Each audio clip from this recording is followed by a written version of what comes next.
Bir zaman Loğman öz oğluna nəsihət edərək demişdi: Oğlum, Allaha şərik qoşma. Həqiqətən Allaha şərik qoşmaq böyük zülümdür. Biz insana ata-anasının qayğısına qalmağı əmr etdik. Anası onu bətnində gündən-günə zəiflədiyinə baxmayaraq daşımışdır.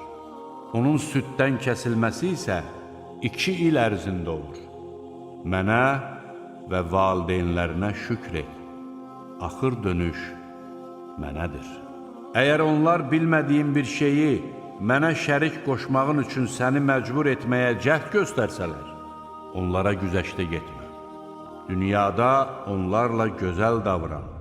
Mənə üst tutanların yolu ilə get. Sonra isə dönüşünüz mənə olacaq. Mən də nə etdikləriniz barədə sizə xəbər verəcəyəm.